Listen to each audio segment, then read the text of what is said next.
semua, sebelumnya perkenalkan nama saya Alam Ratnagari dengan NIM G00230026 dari kelompok B9. Pada video ini saya akan menyampaikan mengenai laporan praktikum pada blok 2.2 kali ini. Baik, yang pertama itu ada mengenai faring. Jadi faring itu akan dibagi menjadi 3 bagian. Yang pertama ada nasofaring, kemudian ada orofaring, dan ada laryngofaring.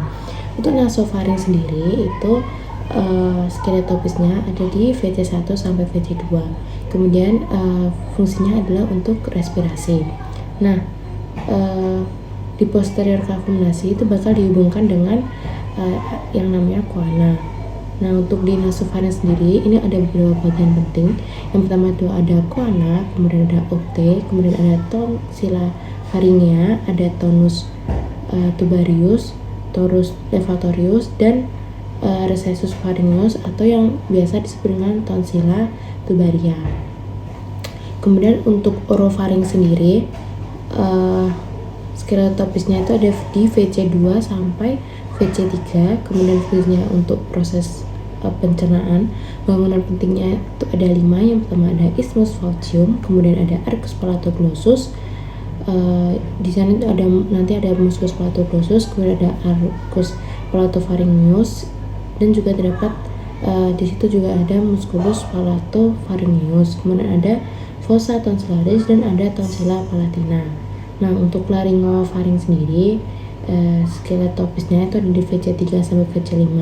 Bangunan pentingnya itu ada fossa piriformis dan ada aditus laryngis. Selanjutnya di struktur internal jantung. Nah, struktur internal jantung itu bisa dimulai dari atrium. Jadi di jantung itu ada atrium dexter, kemudian ada ventriculus dexter, ada atrium sinistra, sama ada ventriculus sinistra. Nah, untuk atrium dexter sendiri itu ada bagian yang halus. Nah, untuk bagian yang halus itu dinamain dengan sinus venarum cavarum. Untuk yang kasar itu karena ada musculus petinati.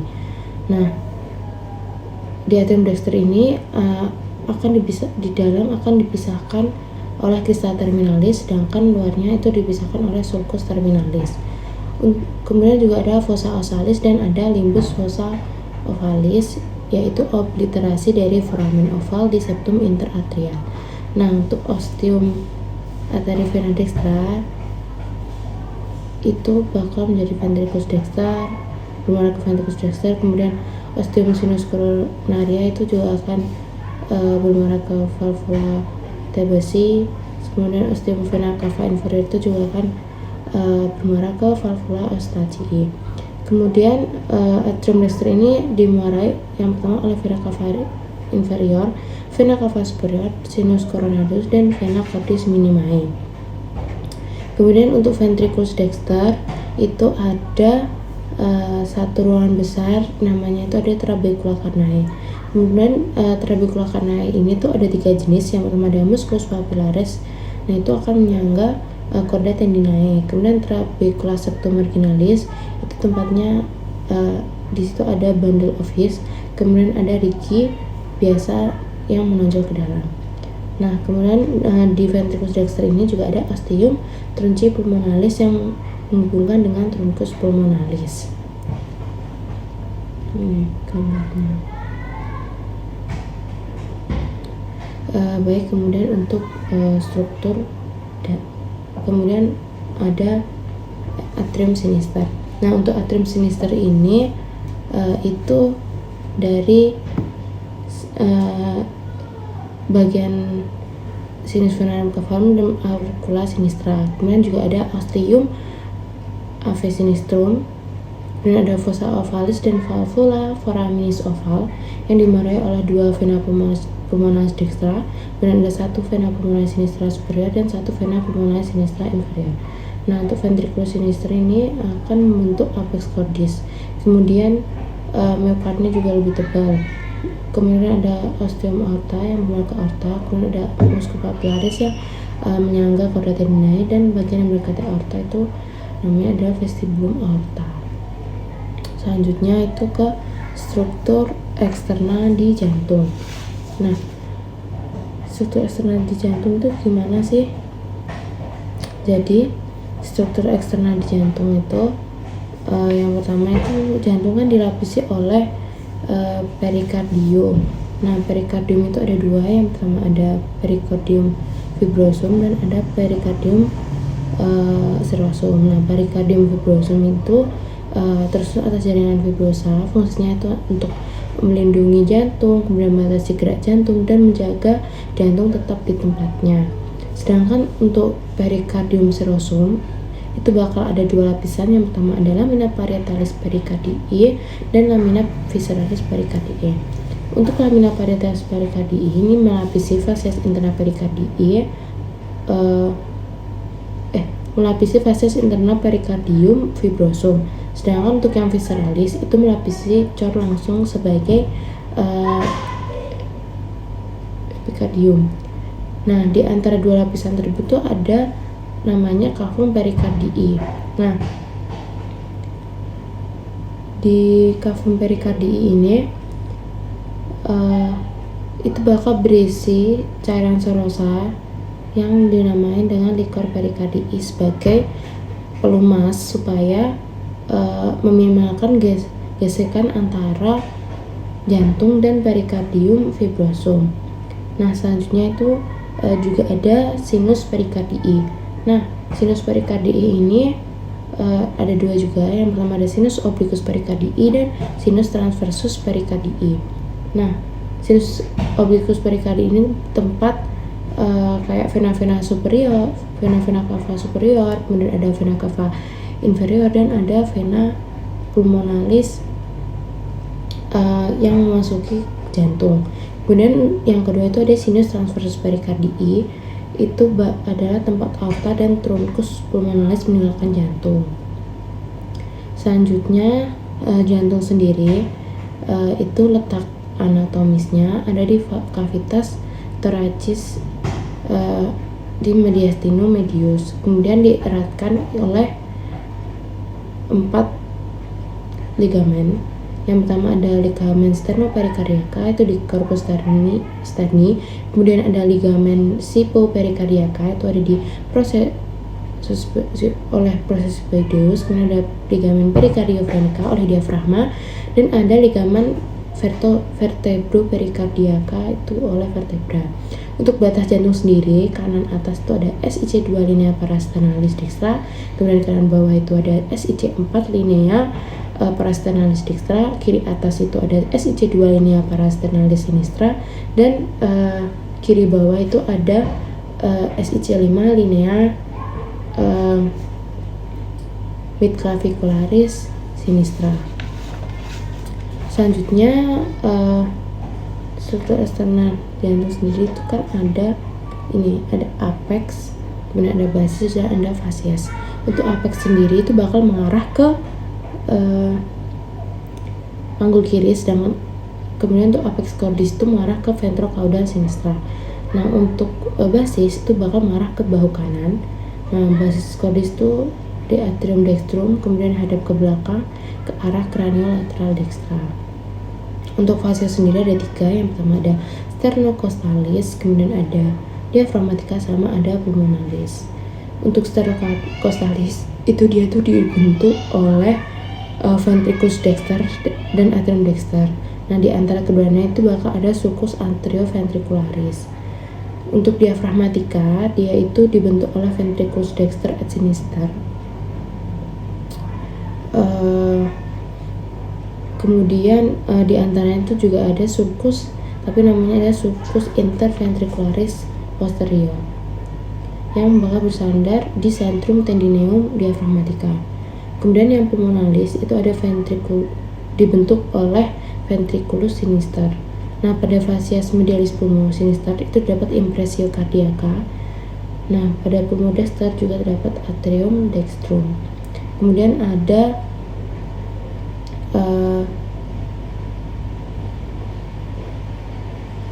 skeleton cordis. Jadi skeleton cordis sendiri itu memiliki fungsi sebagai, yang pertama itu ada sebagai kerangka jantung, kemudian juga sebagai perlekatan cuspis dan insulator limbus, atrium, dan ventricle. Nah, skeleton cordis ini atau kerangka jantung ini memiliki 3 bagian. Pertama ada anus fibrosus, ada trigonum fibrosum, dan ada pars membranatium. Nah, untuk anus fibrosus itu terdiri dari 4 sisi fibrosa, 2 ostium. Sisi fibrosa itu yaitu 2 ostium atrioventrikular, kemudian 1 ostium aorta, dan 1 orifisium truncus pulmonalis. Kemudian di sana juga ada annulus atrioventricular dexter membentuk valva tricuspidalis, kemudian ada annulus atrioventricular sinister membentuk valva mitralis, kemudian ada annulus valva aorta yang membentuk valva aorta, dan ada annulus aorta truncus pulmonalis yang akan membentuk valva pulmonalis. Kemudian untuk trigonum fibrosum sendiri itu ada 2, yang pertama ada trigonum fibrosum dextrum dan sinistrum. Yang dextrum itu terletak antara anus fibrosus, valva aorta, dan anus atrioventricular dextra, sedangkan yang sinistrum itu antara anulus fibrosus valva aorta dan anulus atrioventricular sinistra. Kemudian untuk pars membranas itu terdiri dari 3 septum. Yang pertama ada septum interventrikular, kemudian ada septum interatrial, dan ada atrioventrikular. Selanjutnya ke mekanika katup. Jadi mekanika katup itu berdasarkan perbedaan tekanan. Nah, katup itu kan bekerja soalnya pintu yang hanya dapat membuka ke satu arah. Apabila tekanan di belakang katup itu lebih tinggi, maka katup itu akan membuka. Sebaliknya kalau tekanan di depan katup lebih besar, katup itu tidak akan membuka ke arah sebaliknya.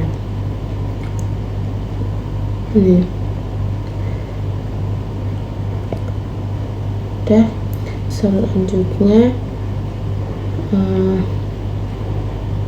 katup ini dalam menjalankan fungsinya itu dibantu oleh chorda tendinae dan musculus papillaris di sini.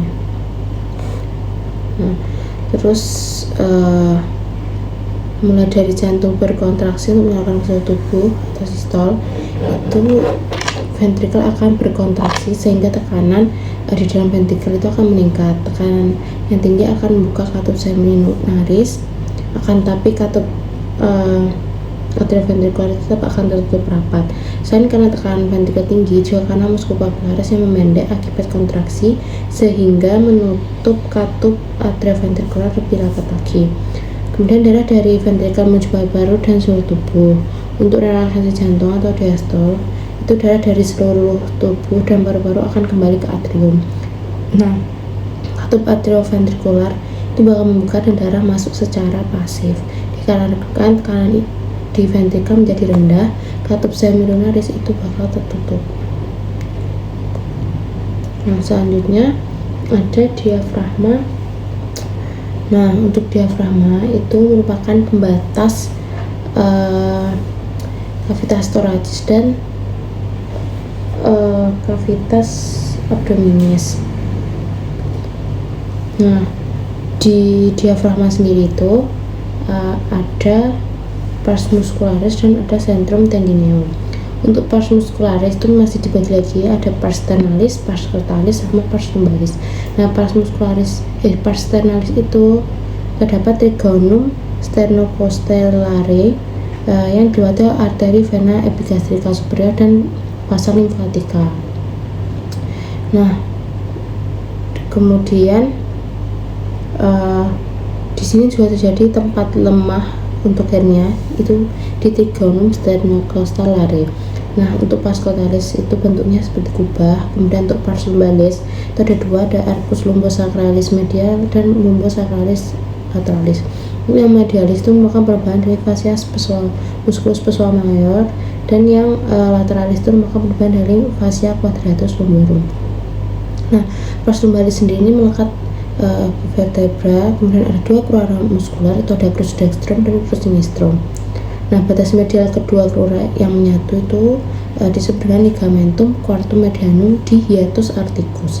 Nah, untuk pars diafragma pada costa 11 dan 12 itu terpisah oleh trigonum lumbocostal-bordaleki yang juga merupakan tempat lemah yang dapat terjadi hernia seperti tadi di trigonum sternocostellare. Nah, untuk tadi untuk pars muscularis, sekarang untuk centrum tendinum. Nah, centrum tendinum itu ada 4 bagian. Yang pertama ada hiatus aorticus, hiatus esophagus, dan ada foramen vena cava morganae serta trigonum sternocostal. Nah, untuk hiatus aorticus itu setinggi VTH 12.